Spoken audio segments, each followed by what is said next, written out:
Hello and welcome everyone, I'm Adam Haig and I love building wargaming terrain. But today, we're taking a slight detour to talk about something a little different. Creative block. Yep, that dreaded wall that every hobbyist hits at some point. I've been dealing with some pretty serious burnout lately. I can't imagine why. Along with a major case of creative block. Now this has been really tough actually, and it's meant that I haven't been able to produce as much content as I'd like. Now I'm telling you this for a couple of reasons. First of all, it's actually okay to feel stuck with the hobby sometimes. And I also want to say a massive thank you, especially to my patrons, for sticking with me through thick and thin. So I'm going to share a couple of ideas with you about how I'm helping myself get back onto the hobby train. Choo choo!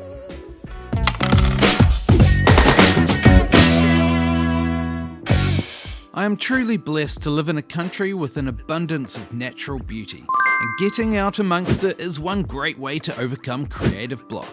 Sometimes all you need is a change of scenery to clear your head. Nature is full of inspiration. The textures, colours and shapes can spark new ideas. And let's be real, the fresh air is great for the soul.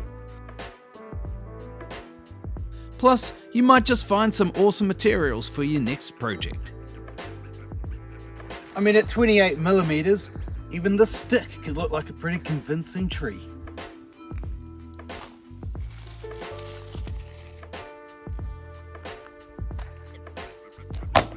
Looking through books and magazines can cause ideas to spark.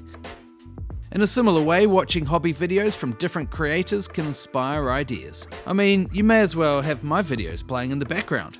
Like, all of them, on loop. I often get caught up with trying to make things look too perfect. Painting eyes on rank and file troops, for example. With this project, I've made a conscious decision to avoid this trap. I'm deliberately working rough, no measuring, no fancy tools, just roughly cutting into XPS foam to make a rugged and rustic looking stone wall.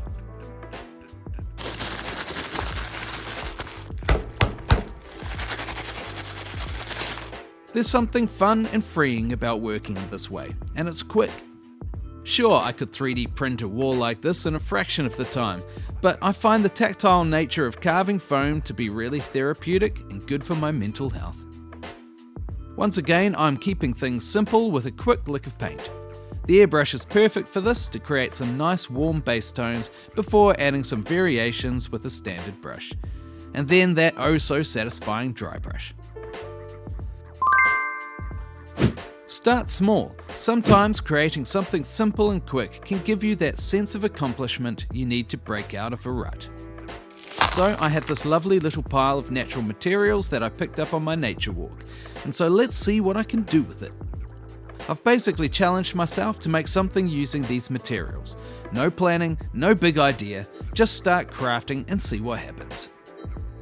For some reason, the idea of an old decrepit stone wall appealed to me, and I also wanted it to look like it blended into the natural surroundings after its many years of neglect. And remember, this hobby is supposed to be fun. Experiment, try different techniques and materials.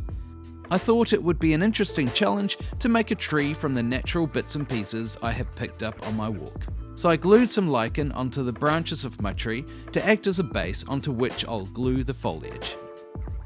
I wanted it to be fixed firmly onto the base, so I drilled a small hole into the trunk and superglued a paper clip in place to act as a pin.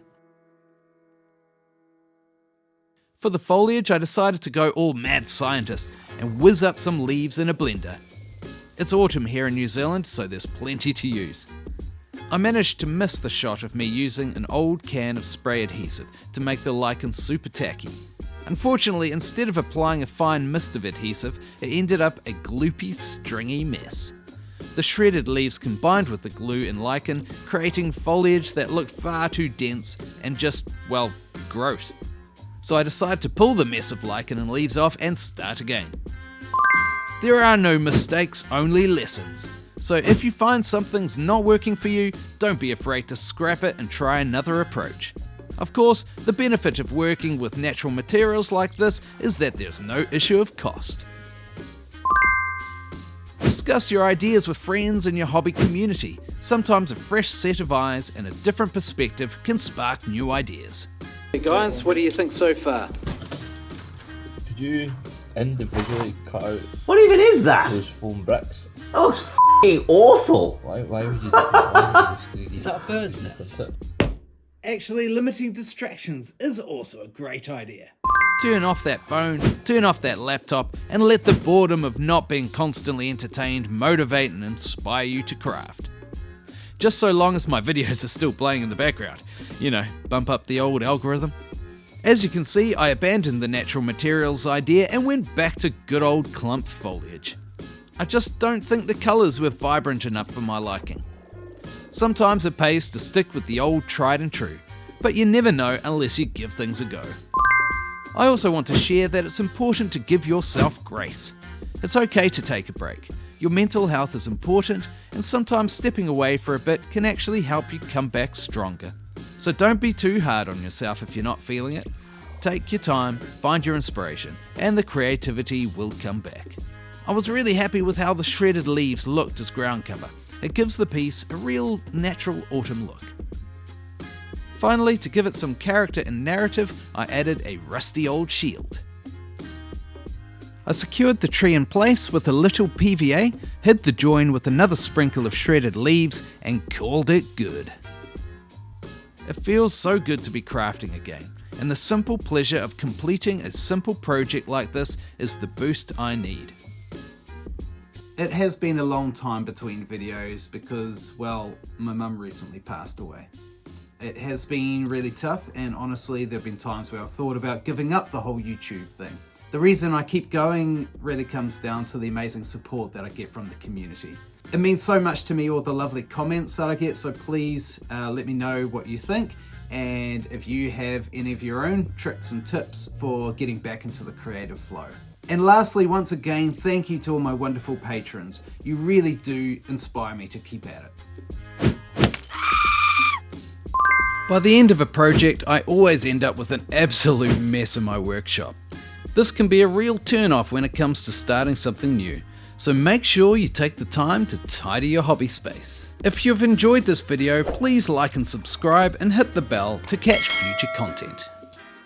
Well done if you've made it this far, and I'll see you next time. Until then, good hobbying everyone.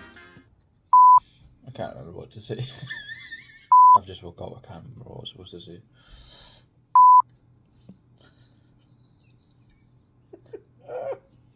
Oh, why is this so hard? I'm going to send you on a bucky as well. Calling you a That was pretty harsh.